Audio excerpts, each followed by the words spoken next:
All right, so now I'm returning with the final installment of my Period 5 video lecture for you guys, and I want to begin by apologizing. The end of the last video was a really cogent example of how history books have treated women's history for centuries. We try to squeeze in a little mention of women at the end, so I'm going to redo the last slide to discuss the emerging feminism of this period and beseech you all for your forgiveness and for my seemingly patriarchal attempt, although it was not intended that way.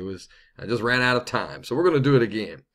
So demands for women's suffrage and the emergence of feminism rose during this period to challenge existing political and gender hierarchies. Some really good examples of that is Mary Wollstonecraft's Vindication of Women's Rights, which was, she was one of the foremost female Enlightenment thinkers, and really one of the foremost Enlightenment thinkers, period. And also the mother of Mary Shelley, who would go on to write Frankenstein, perhaps the greatest horror novel ever written. Olympia de Gouges, a French philosophe, wrote the Declaration of the Rights of Women and the Female Citizen in answer to the Declaration of Rights of Man and of the Citizen, and she argued passionately for women's equality, specifically in the area of education. And of course, you had the Seneca Falls Convention, organized by Susan B. Anthony and Elizabeth Cady Stanton, that produced the Declaration of Sentiments, which was much like the Declaration of Rights of Woman and Female Citizen were plays on the Declaration of Rights of Man and the Citizen. So the Declaration of Sentiments is a play on the Declaration of Independence. So we really see the first major moves towards an emergent feminism during this time period, and largely because of the shifting social roles that occur as a result of industrialization and all of the rebellion and revolt going on during the period. All right, so let's move into part 4, global migration. All of these changes are going to touch off a massive wave of global migration throughout the world. Migration patterns are changing dramatically through this period. Numbers of migrants increase significantly, and these changes are closely connected to the development of the transoceanic empires and the spread of global capitalism that we've been talking about. In some cases, people benefit greatly from migration, specifically economically. In other areas, people are sometimes seen as commodities to be transported. Migration produces dramatically different sending and receiving societies. So it really changes societies on both ends of the migration, and it does present challenges to governments attempting to foster nationalist ideas and national identities.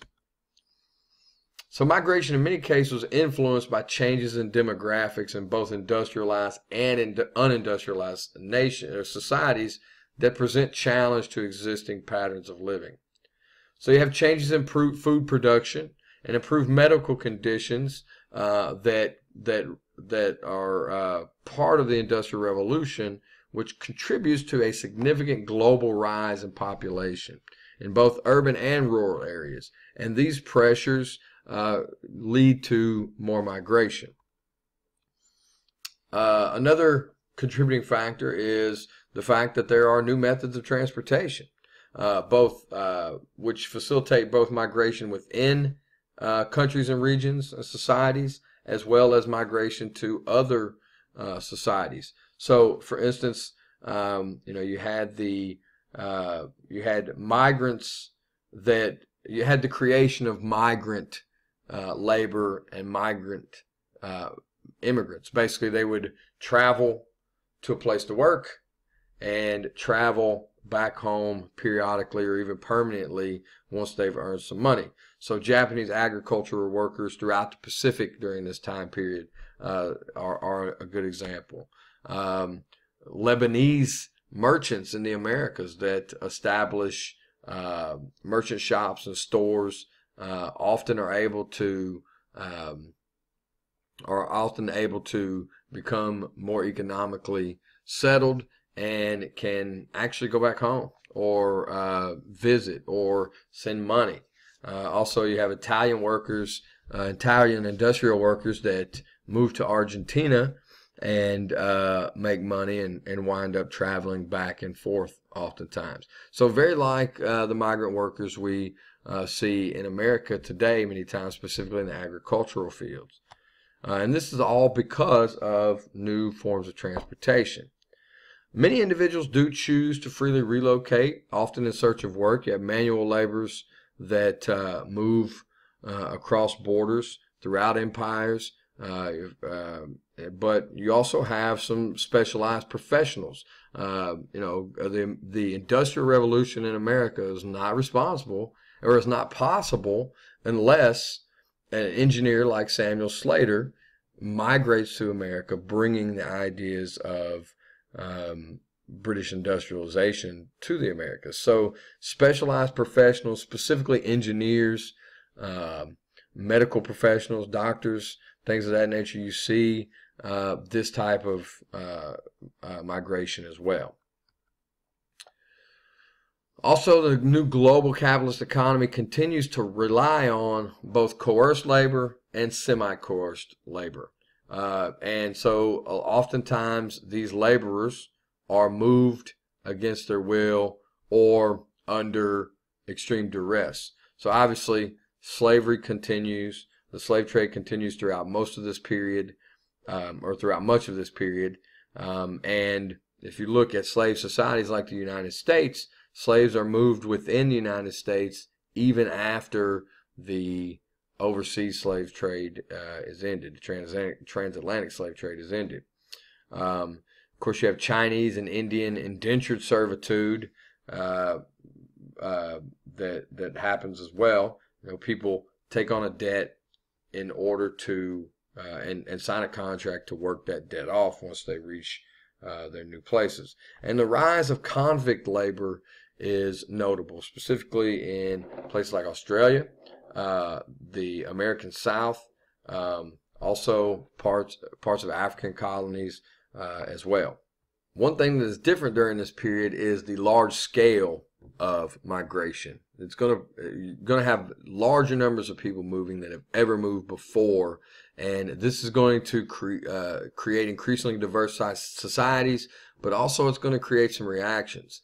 Due to the physical nature of the labor in demand, most of these migrants tend to be male, and this leaves women to take on new roles in the home society that had traditionally been occupied by men. And we still see the impacts of this in many places throughout the developing world, specifically in African societies where much of the manual labor, especially domestic manual labor, is carried out by women now, who spend in many cases hours a day doing tasks as simple as getting water. So this still continues to have impacts today. Migrants also often create, when they move to these new places, they create ethnic enclaves. They tend to settle together, and it helps transplant their culture into new environments, as well as create networks of support for new migrants coming in. And we see this all the time in large cities, whether it be Chinatowns or Little Italy or Little Vietnam, Little Koreatown, say in Los Angeles. You have several little Indias throughout the United States. Usually in major metropolitan areas you see this. But also Indian culture spreads throughout East and Southern Africa, as well as the Caribbean and Southeast Asia. So you see the Chinese in Southeast Asia, the Caribbean, South America, and North America, and the Indians in East and Southern Africa, the Caribbean, and Southeast Asia. So you see the spread of these cultures and establishment of these cultures during this period through the development of enclaves, which then kind of begin to spread out and come into contact with more of the new society. Now, these receiving societies did not always embrace immigrants. We see various degrees of ethnic and racial prejudice, not only in the way they're treated, that migrants are treated by individuals, but by the ways in which governments deal with them. And we see this specifically in the Chinese Exclusion Acts in the United States, where generally Asian immigration in general is severely limited, but Chinese immigration is essentially stopped. And this is actually the first federal law passed in the United States regarding immigration in 1882. So it shows kind of the level of reaction against some of these immigrants. And then in Australia, you have the development of the White Australia policy, which is, you see the sign here, it says vote no and keep Australia white. Obviously, that's very ironic, as the only reason Australia was white is because it had been conquered and more or less taken from the Aborigines, who were very strictly controlled and dominated by white Australian rule. So that's going to wrap us up.